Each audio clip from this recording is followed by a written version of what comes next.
नमस्कार दोस्तों, bonsai blessings में आपका स्वागत है। तो आज मैं बताऊंगा बॉन्साई कैसे बनता है और उसके कितने कितने स्टाइल्स होते हैं, कैसे शेप्स होते हैं। बॉन्साई की शेप्स को 16 कैटेगरीज में रखा गया है, मतलब कि ये 16 तरीके के होते हैं। इस वीडियो में मैं आपको वन बाय वन की शेप्स और मेथड्स बताऊंगा। मैं upright, slanting, cascade, forest, broom, literati, twin trunk, multiply trunk, raft, weeping, expose root, root over rock, rock climbing, wind swept, सैरिमिकी, सबामिकी, ये टोटल 16 टाइप शेप्स होते हैं। तो आइए सबसे पहले हम चूज करते हैं फर्स्ट वाला, जो कि है हमारा अपराइट। जापानीज में चोकन बोलते हैं। सेकंड है हमारा इनफॉर्मल अपराइट, जो कि मोयोगी होता है।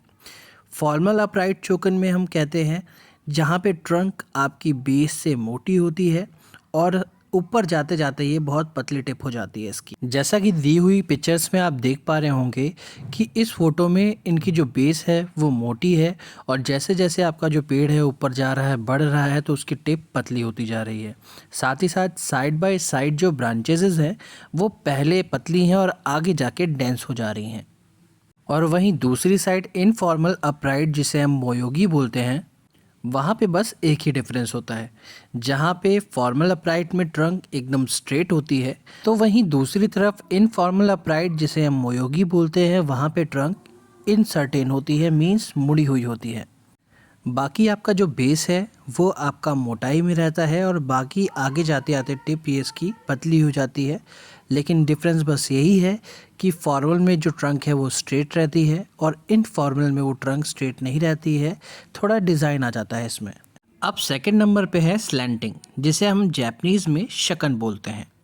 अब स्लैंटिंग में डिफरेंस बस यही है, वो स्ट्रेट तो है लेकिन बेस से एक सर्टेन एंगल में इंक्लाइंड है, इसे ही हम स्लैंटिंग बोलते हैं।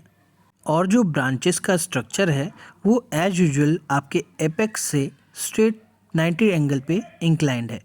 अब यहाँ पे तीसरा शेप है आपका कास्केड, जिसे जापानीज में कैंगाई बोलते हैं।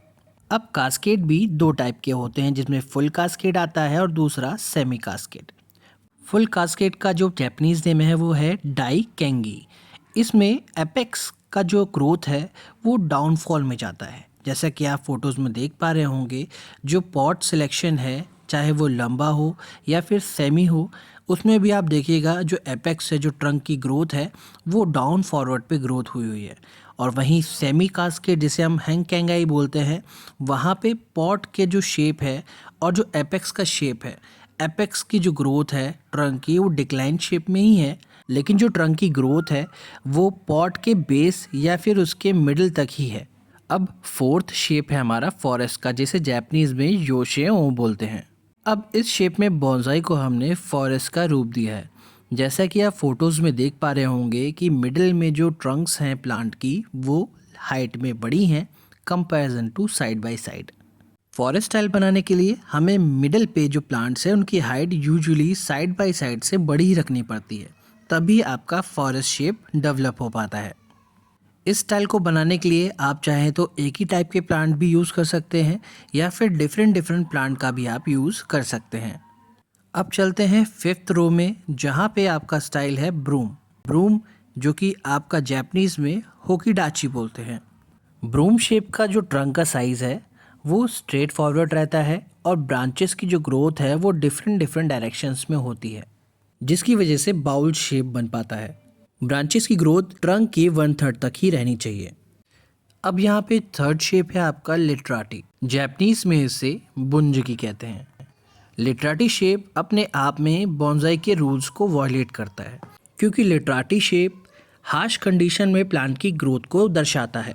जैसा कि आप शेप में देख पा रहे होंगे कि यहाँ पे जो एपेक्स से ट्रंक है वो नीचे से बिल्कुल ग्रोथ नहीं कर रहा है और आगे जाके स्लाइटली बेंड होके वहाँ पे इसकी ग्रोथ स्टार्ट हो रही है। मीन्स एपेक में 1/3 साइज तक कोई भी ब्रांचेस ग्रोथ नहीं हुई है। मीन्स वहाँ का जो एनवायरनमेंट है वो फेवरेबल नहीं है प्लांट की ग्रोथ के लिए, इसीलिए प्लांट ने सनलाइट पाने के लिए अपनी नेक को ग्रो किया है। इसीलिए लिट्राकी यूनिक शेप माना जाता है, क्योंकि ये हार्श कंडीशन में भी प्लांट की ग्रो करने की क्षमता को दर्शाता है। नेक्स्ट है आपका ट्विन ट्रंक, जिसे हम सोकन कहते हैं। सोकन स्टाइल में एक ही बेस से दो ट्रंक ग्रो कर रही होती हैं। एक ट्रंक बड़ी होती है और दूसरी छोटी, और दोनों ही ट्रंक फेस से विजिबल होती है, और दोनों ट्रंक की ब्रांचेस की जो ग्रोथ है वो अपोजिट डायरेक्शन में ग्रो कर रही होती हैं, जैसा कि आप फोटोज में देख पा रहे होंगे। नेक्स्ट स्टाइल है आपकी मल्टीपल ट्रंक्स, जिसे हम काबुटाची बोलते हैं। इस काबुटाची स्टाइल में रूट बेस से मल्टीपल ब्रांचेस ग्रो कर रहे होते हैं। ये सिमिलर है फॉरेस्ट स्टाइल से, लेकिन फॉरेस्ट स्टाइल में जो ट्रंक्स हैं वो डिफरेंट बेस रूट को फॉलो करती हैं, और यहाँ पे एक ही रूट से मल्टीपल ब्रांचेस ग्रो करती हैं। नेक्स्ट स्टाइल है आपकी राफ्ट, जिसे जापानीज में इकडाबुकी बोलते हैं। राफ्ट स्टाइल में बेसिकली हम ट्रंक को मिट्टी के अंदर ही दबा देते हैं, और थोड़े समय बाद ही ट्रंक में डिफरेंट ब्रांचेस ग्रो करने लगती हैं, जैसा कि आप फोटोज में देख पा रहे होंगे। नेक्स्ट शेप है आपका वीपिंग स्टाइल। वीपिंग स्टाइल को जापानीज में शिडारे ज़ुकुरी बोलते हैं। वीपिंग ब्रांच स्टाइल को बनाने के लिए बहुत ही कम टाइप के प्लांट्स ही हम यूज़ कर सकते हैं, क्योंकि यूजुअली वीपिंग ब्रांच को बनाने के लिए ऐसे प्लांट का यूज़ होता है जिनकी ब्रांचेस और उनकी जो ग्रोथ है वो डाउनफॉल में हो, तभी वीपिंग ब्रांच की स्टाइल को हम बना पाते हैं। चाइनीज़ एल्म का भी हम इसमें यूज़ कर सकते हैं, और ओक प्लांट का भी इसमें हम यूज़ कर सकते हैं। ये दो ही ऐसी वैरायटी है जो कि वीपिंग ब्रांच के लिए सूटेबल होती है। नेक्स्ट शेप है हमारा एक्सपोज रूट, जिसे हम निगारी बोलते हैं। इस स्टाइल को बनाने के लिए हमें प्लांट की रूट को प्लांट की हाइट के 1/3 तक एक्सपोज करना पड़ता है। मीन्स नेक्स्ट शेप है आपका रूट ओवर रॉक, जिसे हम सेकीजोजू बोलते हैं।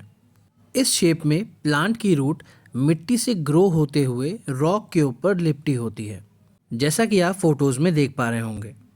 नेक्स्ट स्टाइल है आपका रॉक क्लिंगिंग, और जापानीज में इसे इशिजुके बोलते हैं। इस शेप में आप देख पा रहे होंगे कि प्लांट की जो ग्रोथ है वो रूटिंग सिस्टम डेवलप कर रहा है। जो चट्टानों और रॉक्स के अंदर जो होल्स होते हैं वहाँ से इसकी ग्रोथ स्टार्ट होती है। तो जैसे कि आप पिक्चर में देख पा रहे होंगे कि जितने भी रॉक है, माउंटेन है, वहाँ पे प्लांट इस तरह ग्रोथ होते हैं बिना किसी सॉइल मीडिया के। अब नेक्स्ट शेप है आपका विंड स्वेफ्ट, जिसे जापानीज में हम फुकिनगाशी बोलते हैं। इस प्लांट की स्टाइल को हम इस तरह प्रिपेयर करते हैं जिससे लगे कि प्लांट कंटिन्यूसली आंधी तूफान से इफेक्ट कर रहा है।